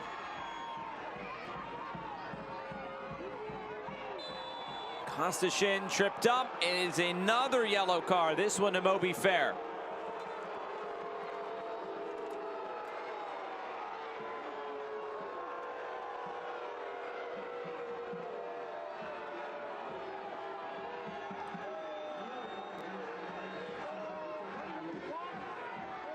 Yeah, it's a little bit late, isn't it? And the referee's right there, so no, that's 3 players on the home side who have to be very careful with their next tackle. First substitution of the night. It'll come for El Paso. It's the end for Nick Hines. Solid hour or so for Hines. It'll be Emmanuel Sinupe to come on. Second season with El Paso, former Tottenham Academy product. Yeah, Hines did well. The best chances I felt came from his forages down that left-hand side with his pace, certainly early on in the match, but sometimes you need a different type of attacker to test defenders. They get used to one player's abilities and strengths. You bring on someone else and defenders can take a while to readjust. And maybe in that time they readjust and you can get a benefit.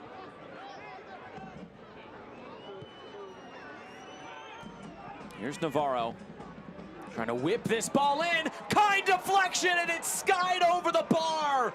Sinupe's first touch on the field could have been the opening goal. What a miss.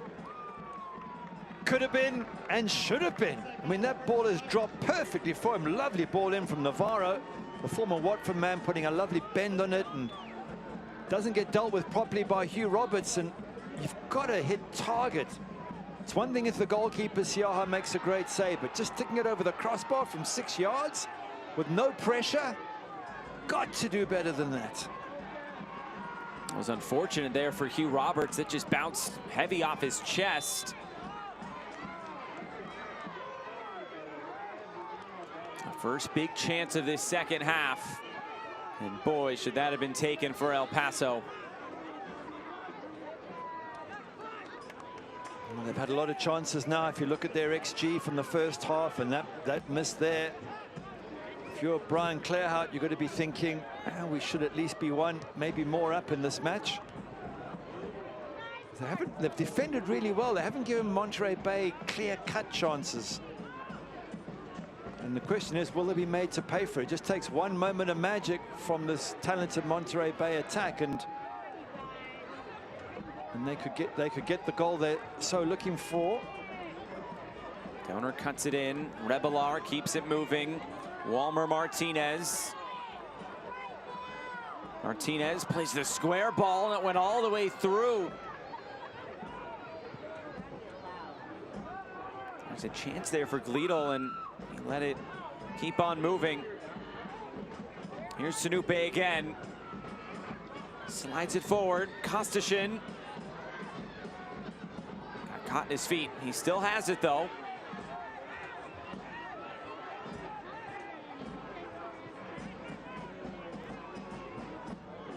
Cross comes in. Lucho trying to get a shot away. Here's a shot. It's right down the chute, and Siaha's there to take it. A comfortable save for Siaha, but the question is, they're pushing forward El Paso. They're putting Monterey Bay under pressure, and they're having these little half chances, including slightly more than a half chance for Sinupe a few minutes ago. So what can the home side do to respond?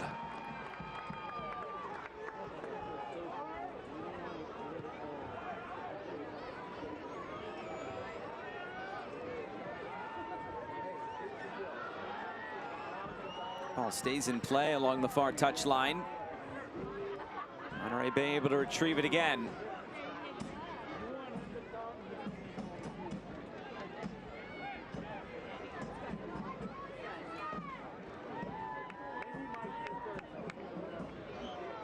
This will bounce out of play. Well, the Women's World Cup kicks off on July 20th. Play along with the Women's World Cup Soccer Bracket Challenge presented by USL Super League. Win super cool prizes, including a new 75-inch Hisense TV. The bracket launches on Monday. You can go to uslsuperleague.com/bracket to learn more. Big summer upcoming in Australia and New Zealand. Looking forward to that. Should be some wonderful games and such incredible talent on the USA side. Oh, appeal for a handball, not given. Roberts trying to step forward again to win it back.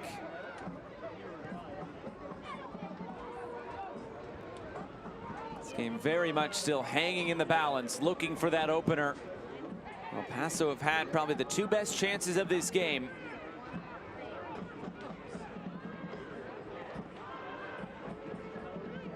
Certainly if it finishes 0-0, Sanupe will be wishing he could have that chance back, because I'm not saying he has to score, I'm saying but he has to hit target. If the goalkeeper pulls off a wonder save, so be it, but to stick it over the bar from 6 yards with very little pressure, the ball dropped perfectly for him. Here he is again. Here's Sanupe. Sanupe denied there by Roberts. Dixon and Rose going shoulder to shoulder. Rose keeps it, slides it forward, and there's Siaha. Well, the referee is just letting it go on. Sanupe again causing a threat. There's Siaha having to come out at feet.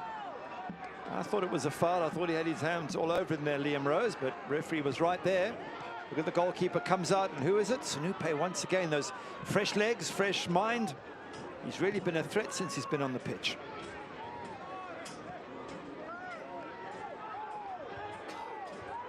Fair.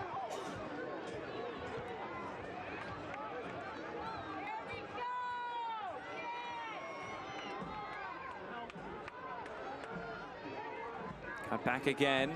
Revelar. And bouncing out for a throw-in.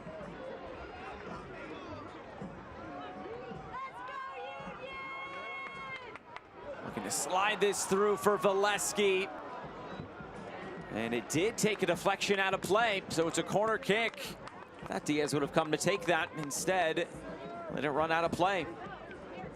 Maybe he didn't know there was a deflection. Hard to see, but James Murphy head up, seeing the run of Valesky, so nearly gets the ball to him. Another corner here for Monterey Bay.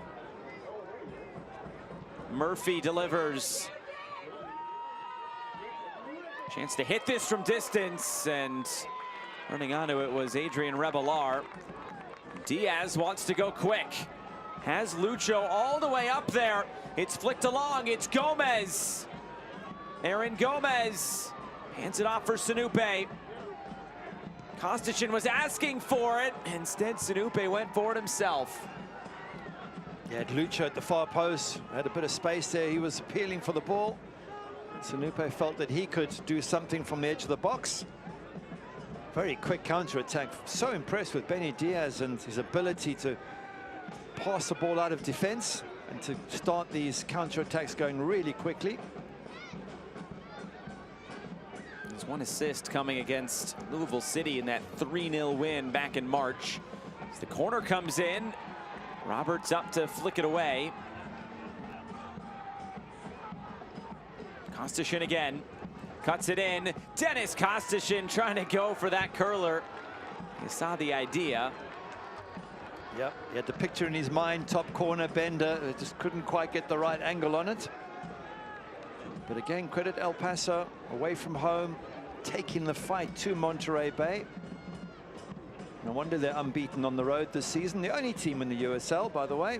Very impressive.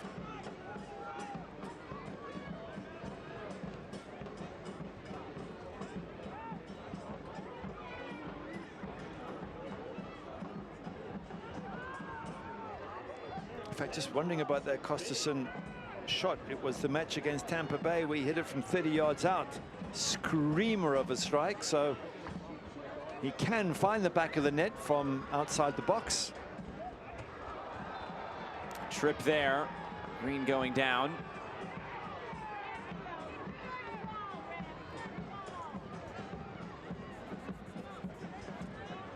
Seems like in a game with the margins that are so slim in this, it take a moment like that, a moment of brilliance, small mistake that could be the difference tonight.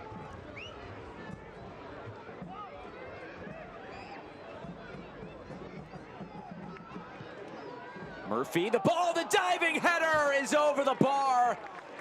Valesky, thumbs up for that cross in. That's a little bit better for Monterey Bay. It's better from Monterey Bay, but it's not good enough from Valesky.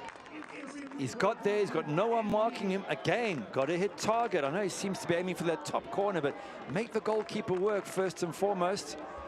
That's the best chance Monterey Bay have had. So both sides now will look back and go, I wish I had that chance back, because Sanupe's miss, which was even easier in many senses, and that one there from Valesky, both should have been on target. I don't see diving headers like that. Reminds me of the Netherlands World Cup goal. Can't remember that one. I forgot the opponent, I'm sorry.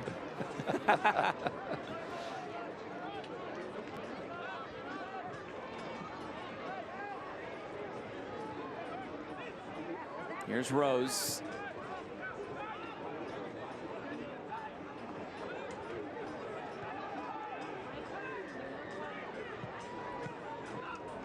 Pass not good enough. Actually works out for El Paso. Lucho. Smooth turn from Calvillo. Fighting off Gleedle.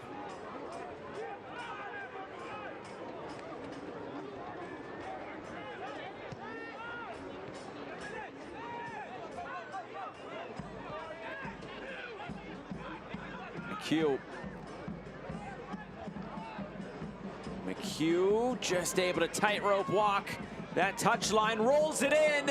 A swing and a miss there in the middle. That was Lucho's big moment there. Wonderful ball in from McHugh. Great bit of skill from the big center half. Diaz way out of his box. This is last off of him. And a yellow card will go against the goalkeeper. Must have touched that with his hand.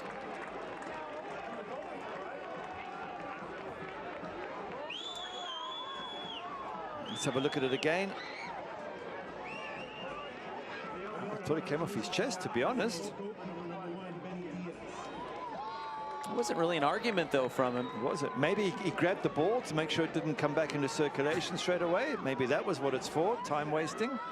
No, it's not. It's given in the point of contact. So, but I think Frank Yallop is asking if he touches it with his hand. I know it came off of Valesky, but is that not more since he's outside of the box?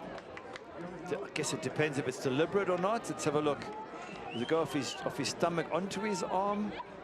Oh yeah, right off his arm. Yeah. Yeah, but it hits his stomach first, so maybe the referee says, well, it's a deflected one onto the arm. It wasn't a deliberate use of the hand, which I think is probably a fair reading of the situation. This is James Murphy. Not a bad effort. He's trying to make something happen off the set piece.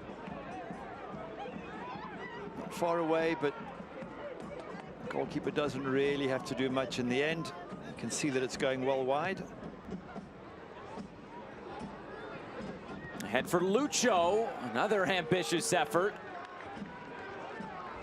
With just 20 minutes left, you wonder, is it going to be, as you said a few minutes ago, one of these great strikes that's going to settle this match? Is it going to be a defensive error? I can't see it being 0-0 because both sides are still pushing forward, looking for the winner.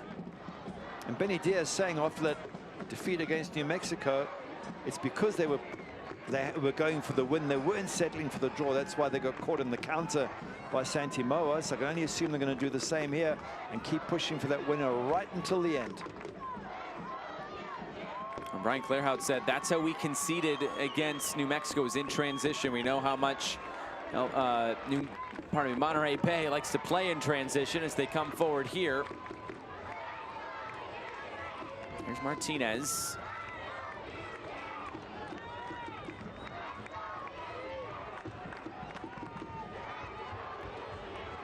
Looks like some subs preparing on the near side. Donor. Gonna get end line. He cuts it back. Donor. He's left there for Gleedle. Now it's Murphy.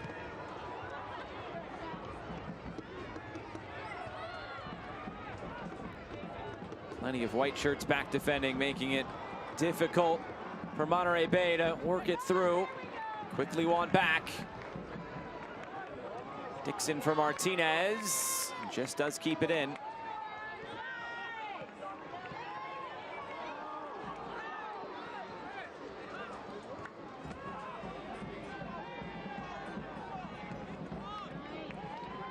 It's all getting a bit frantic now, isn't it? Ball going from one side to the other.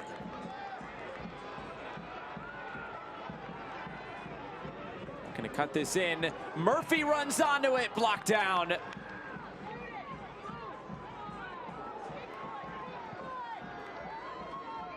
Switch of play. Walmer Martinez. Cross comes in. Bounces all the way through.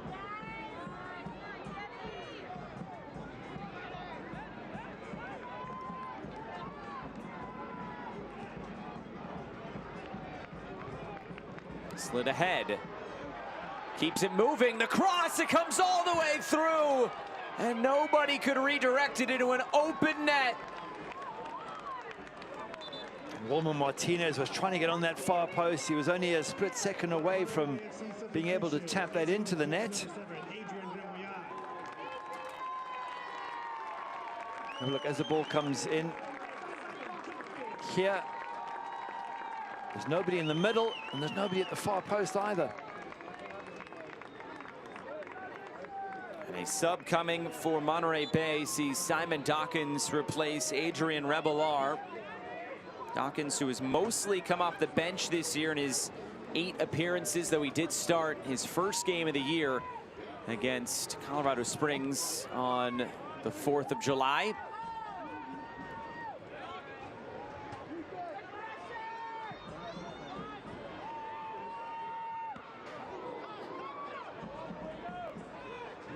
Maybe a break here.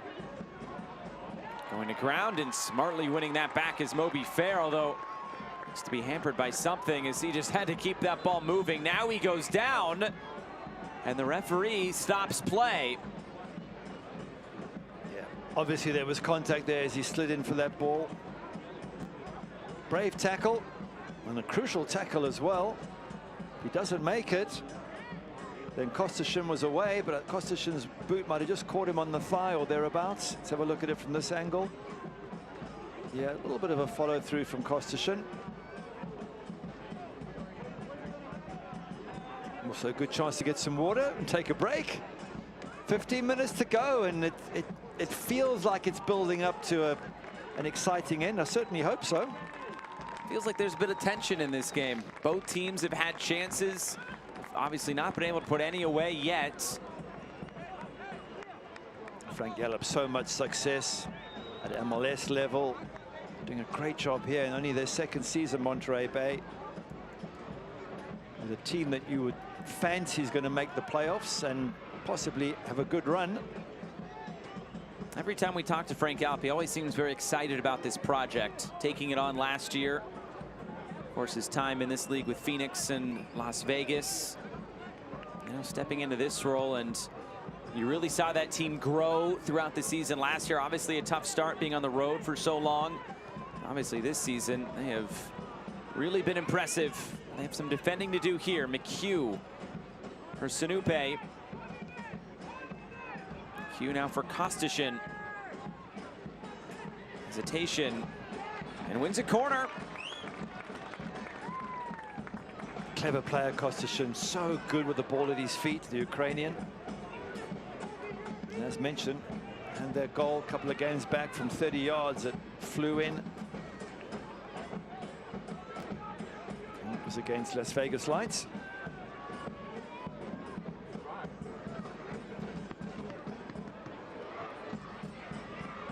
Kostashin delivers. Siaha got something to it, had to get something else to it, and he was fouled in the process.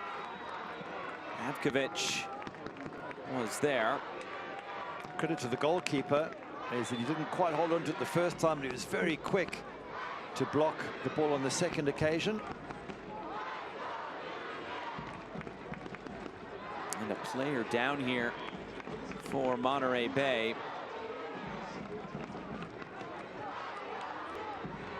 Keeper goes up. It's a bit of a shove there from McHugh. Very quick to react to the second one. It's Moby Fair. He was just down a moment ago.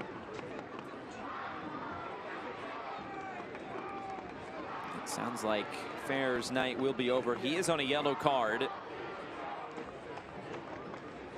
It's an interesting season because he started off in midfield and then has been employed as a part of a back three with Roberts and Green, and it seems to be working really well for Monterey Bay.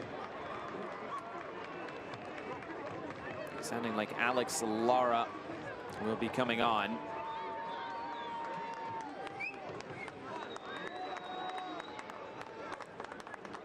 That's the end of the night for Moby Fair, and Alex Lara makes an appearance tonight.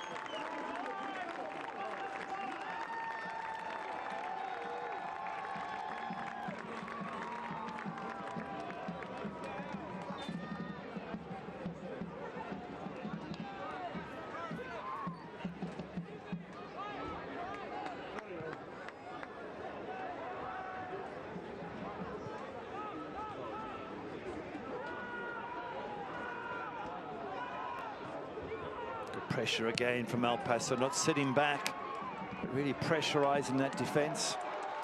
A ball to chase, Gleedle. This game's 78 minutes old, and he's still throwing on the burners. Martinez delivers, and again, too much on the cross, but they will keep it in on the far side. And he hit it with his instep, and it runs over the touchline. I think Navarro pulled up there with a bit of cramp or something, that the right fullback for El Paso. They haven't stopped the game, so he must have recovered. Lucho was offside.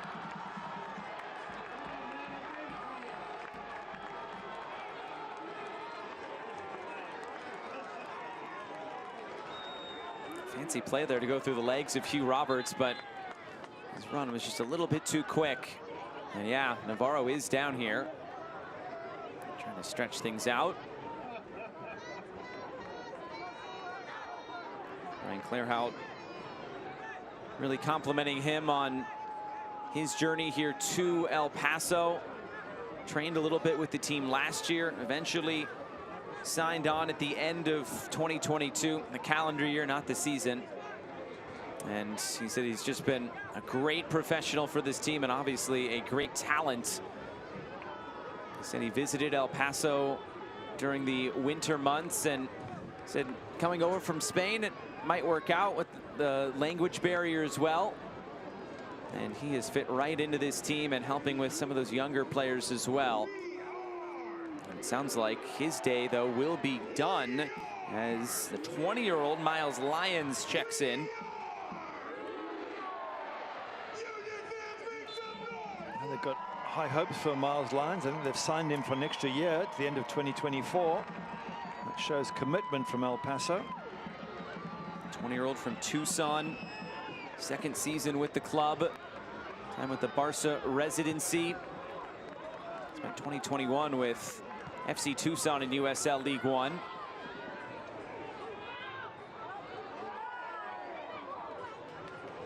Just able to keep this in play. Martinez.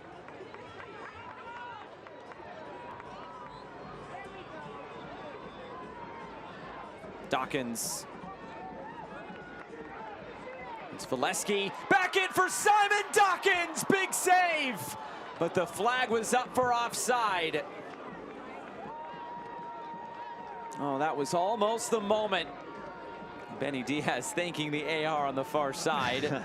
And it will be a return to play here for Petar Petrovic.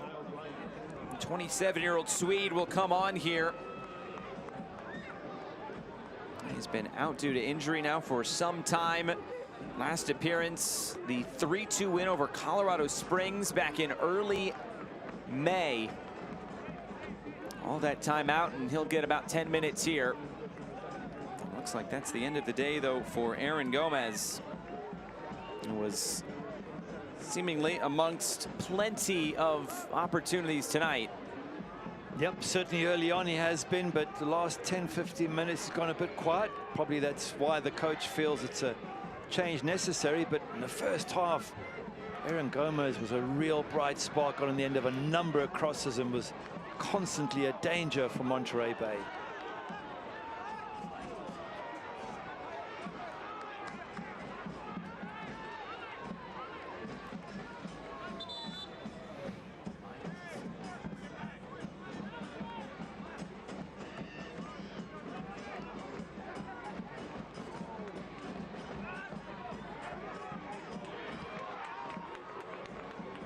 We're believing that is the last window that El Paso can use. We saw Lyons come on the field, and then seemingly the next dead ball was Petrovic coming on. If that's the case, El Paso is out of substitutions.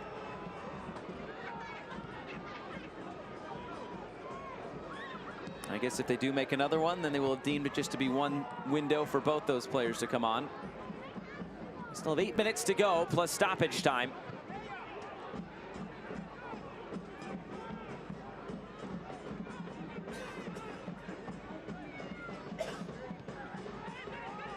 Break the lines. Kostashin.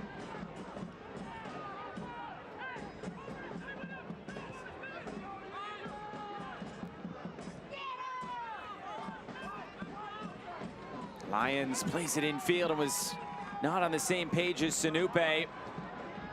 Valesky chipping it through the middle. Dixon couldn't keep it. We are getting word that there is still one more window available for El Paso if they would like to make another sub. So those two subs are deemed in the same window.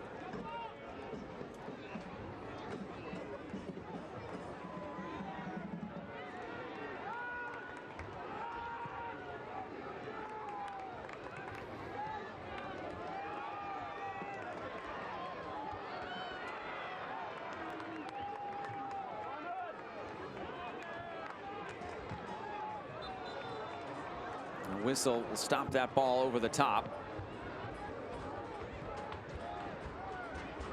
By the way, that Benny Diaz save about 5 minutes ago, even though it was offside, super save from the El Paso keeper, who's been impressive on every level, dealt with everything that's come his way solidly. His distribution from the back has been fantastic.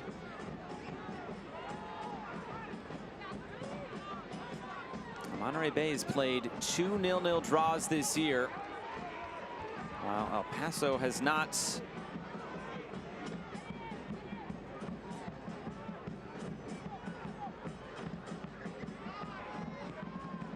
Murphy trying to cut that back into the middle, and it's turned over. Chance to hit this from distance. And that was tipped out of play. Siaha gets something to it. It's a corner kick coming for El Paso Locomotive. He's done well, Siaha, this match. Also, another goalkeeper in good form, and that's a fair strike, isn't it? From Calvillo. Look at it from behind. In fact, that's either top corner or post. Good save from the big goalkeeper for Monterey Bay.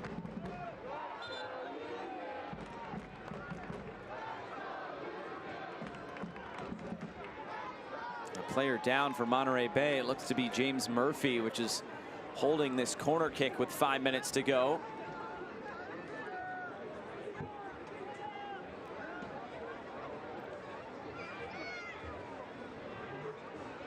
The only other game in action right now, Las Vegas 0, Birmingham 2. Well, it's been a terrible season for Las Vegas Lights. And earlier on, I think their first 4 games are all away from home. There were 4 draws. You're thinking, wow, If you can get 4 draws away from home, you've got to be a decent team. Well, it depends what you do then at home, right? Yeah, pretty much. That's spot on. And they haven't been able to play well at home for some reason. Murphy struggling here for Monterey Bay. And such an important player for Monterey Bay this season.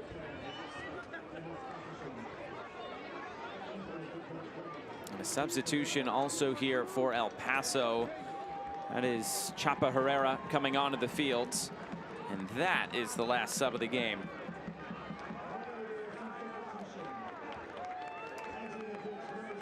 And that's the end of the day for Dennis Kostishin.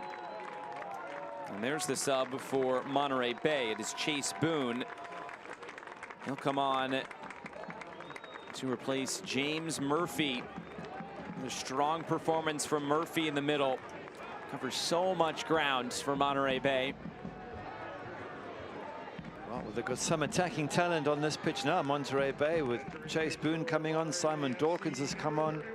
You've got Martinez and Dona White as attacking wingbacks. You've got Dixon, Valesky, Sam Gleedle. It's looks like it's an all or nothing attack by Monterey Bay. I guess when you're the home side, that's the correct approach.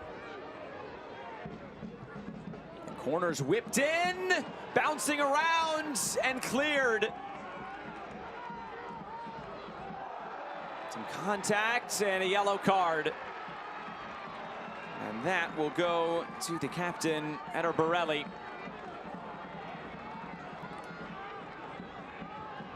It's probably a good yellow to take, and now he's gone down with cramp or an injury. But if he doesn't stop that counter-attack, could lead to a game winner. So I guess from a professional point of view, it's a sensible yellow card.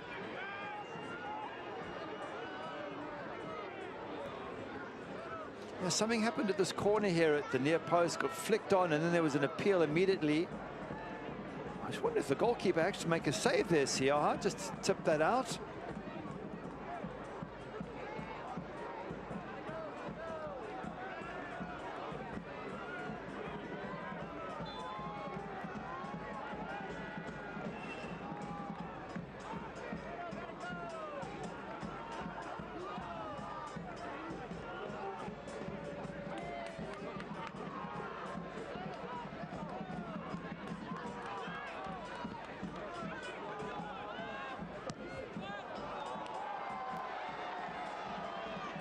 For all the attacking talent on both sides, for all the intention and the effort they've both made in attack, we're looking like we're heading towards a 0-0 draw.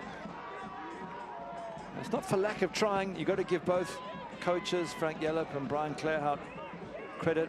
Their teams have attacked. They've gone to win the game. They just haven't been able to find a way past either keeper. Diaz living on the edge.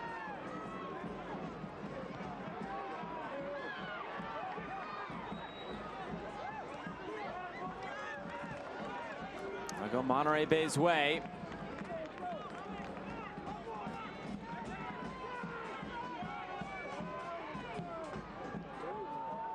Lara, that's a mishit ball. A couple of juggles there from the goalkeeper. Benny Diaz is being wasted in goals with his distribution. He should be midfield somewhere. Or distribution and skills on the ball, I should add. Gleedle. Here's Martinez, almost into stoppage time from Cardinale Stadium. It's off the heel of Boone, collected again by Gleedle. Here's Walmer Martinez.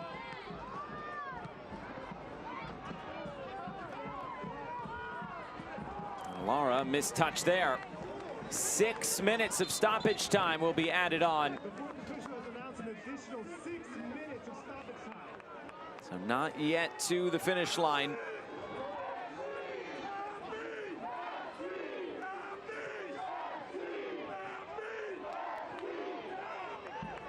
Dawkins. Seems like anything now would be a winner. Cross block down. And going down once again is Borelli.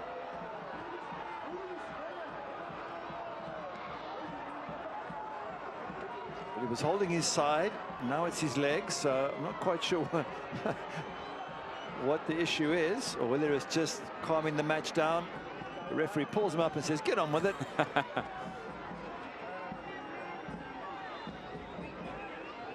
Maradona trying to get the ball in. Just can't get it past Borelli. All the way into the corner. And the cross bouncing in. McHugh. This will stay in play. And now it's a throw into El Paso. Didn't quite work out as they had hoped.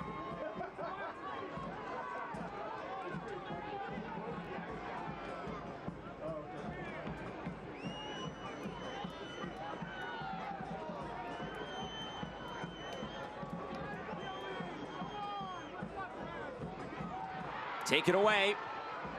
Looking for the square ball, and it just wasn't there. Another foul. And a bit choppy here at the end. A lot of whistles. A little bit. It just seems to be that El Paso have gone, you know what, this was a good point, we'll take it, because they're slowing the game down a little bit and not looking to rush. Having said that, Monterey Bay, with all this attacking talent, are really trying to get the game going and trying to get the balls into that El Paso box.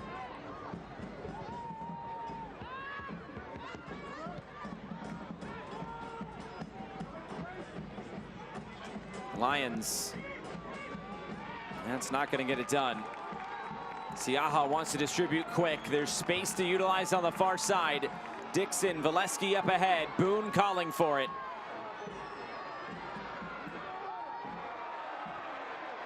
Contact as that pass was released. Advantage being played by the referee. Martinez.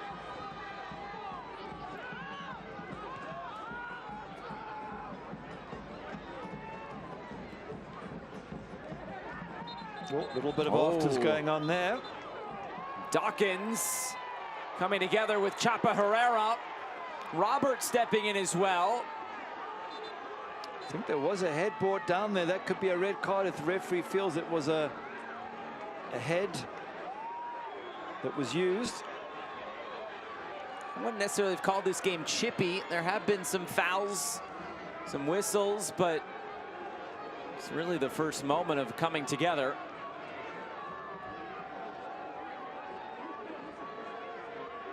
Lots of demonstrations going on from players on both sides, but ultimately it's going to be that man, Brandon Stevis, is going to make a call here. Chapa Herrera involved in that one, but just have a look if there's a head used at all. It's a bit of late contact, which is worthy of a yellow. Now watch Dawkins now as he comes across. He went, but I don't think there was contact. The referee was right on top of it too. But certainly Chapa Herrera was a little bit late on the back of Simon Dawkins' ankles. Maybe it's a yellow card each just to settle it.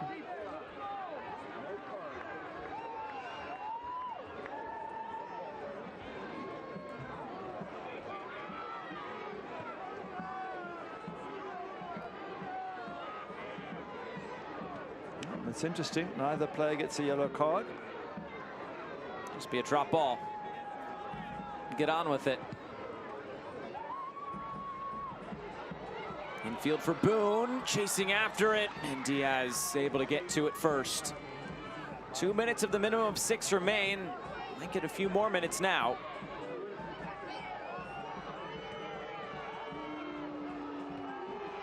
That's interesting. The two players who you would have thought would have been the most effective in this match, Christian Valesky and Lucho Solignac, haven't done much in this game. Valesky's header, one good chance he had was off target. Both sort of number 9s, or those players who play in the position number 9, just haven't been as effective as normal. Just 2 shots in this game for Valesky, 3 for Lucho. Maybe something here, Martinez! And it's saved by Diaz. Distribution quick again. It's a foul against Monterey Bay. El Paso rushing forward to try to take this. Here's that last chance. Martinez doing so. There's a tackle that came sliding in that just put him off there from Pavkovic. And again, Benny Diaz very quick with the counter attack, very quick in transition.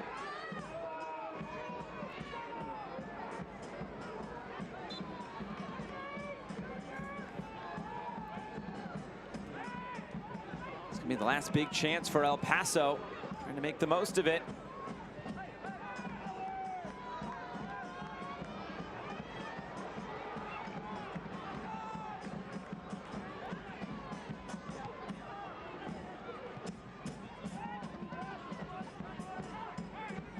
Petrovic.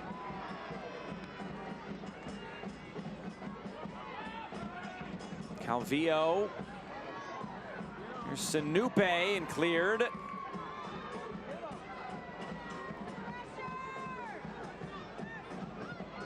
Another ball lifted in. The header is wide. And that is the last action. We finish where we started. Nothing to split these two sides tonight. The points are shared between El Paso and Monterey Bay. Look, it's a good point on the road for Coach Brian Clarehout. Not easy to come to Seaside and Cardinale Stadium. So, yeah, well done to El Paso. And then we'll look back at that one chance for Sanupe and said, really, that one has got to hit target. Christian Valesky's header, that was a little bit more difficult, but Sanupe, 6 yards out, even less, no pressure. A chance to get the winner in the end. Congrats to both sides. Positive play, good talent, enjoyable. No goals, but well done both goalkeepers as well. Anthony Siaha and Benny Diaz. They are probably part of the reason why there's no goals this evening. Another clean sheet for both sides. We'll come back and we will wrap things up here from Cardinale Stadium. It finishes Monterey Bay 0, El Paso Locomotive 0. Coastal Roots Hospitality is a proud partner of the Monterey Bay Football Club. Coastal Roots Events and Catering, along with its 3 iconic restaurants, Montreo, Tarpe's, and Rio Grill, invite you to pick it up and pay it forward, where 10% of all proceeds from takeout orders are donated to various local charities. Their catering service and restaurants utilize local farms, butcheries, and ocean-fresh, sustainability-driven seafood to deliver unique and exemplary dining experiences. For more information, visit coastalrootshospitality.com.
Back to wrap things up tonight from Cardinale Stadium. No score between Monterey Bay and El Paso Locomotive tonight at full time. Let's look back at these 90 minutes. So no goals to show you, but doesn't mean it wasn't for a lack of trying. Some good chances, and we start in the opening minute. Big save early on. Yeah, Hines with a great run down the left-hand side. What goes down, doesn't get the pen, gets up straight away, knocks it across. And this effort there from Aaron Gomez just goes over the crossbar. And then there was a couple of other shots in the first half. Some good saves by the goalkeepers. But in the second half we go. Sanupe is going to get a chance here. 6-7 yards out. He's got time on his side. He's got to hit the target from there, and he'd wish to have that one back, because that really should have been 1-0 to the visitors. And then no foul there, so play on. This ball knocked through, and Siaha comes out and makes the save. Takes a bit of a knock from Sanupe, but makes the save. Big goalkeeper, good goalkeeping on both sides. Benny Diaz as well. And more action in the second half. Monterey Bay beginning to put the pressure on as they look for a home win. Ball whipped in. Christian Valeski got to hit target. That one a little bit more difficult. Diving header, but still expect him to hit the target. Ball whipped in, and Siaha has to react. Free kick given, doesn't get the ball first time, blocks it second time. Coming into the sort of dying moments of the match, expecting something great strike here from Calfio. Good touch from the goalkeeper. And that was it, close. In fact, another one right in the dying moments. This was Wilmer Martinez, I think, who gets on the end of this. There he goes. And just tackled as he's about to shoot, goes through to Benny Diaz. So chances both sides, as the stats will show you. Pretty much even. I think the XG in favor of El Paso Locomotive. They had the better of the chances, especially Sanupe's, but in the end I think they'll be happy with a point on the road, and they've got 3 home games coming up of Locomotive, so I think the Union have a bunch of home games as well. So both sides looking to have a good home stretch now and shoot up the table. El Paso now in 3rd, level on points with San Antonio. Monterey Bay in 6th, but level on points with San Diego in 5th, and only 1 behind Colorado Springs now in 4th. It is very, very tight in the Western Conference. Well, that does it for our coverage tonight on Military Appreciation Night from Cardinale Stadium. Plenty of good opportunities in this one, but nothing to split these two sides at full time. Maybe they'll see each other again down the road, not just in the regular season, but the playoffs. For our entire crew, broadcast partner Gary Bailey, I'm Josh Eastern saying so long. It finishes Monterey Bay 0, El Paso 0. Good night from Seaside.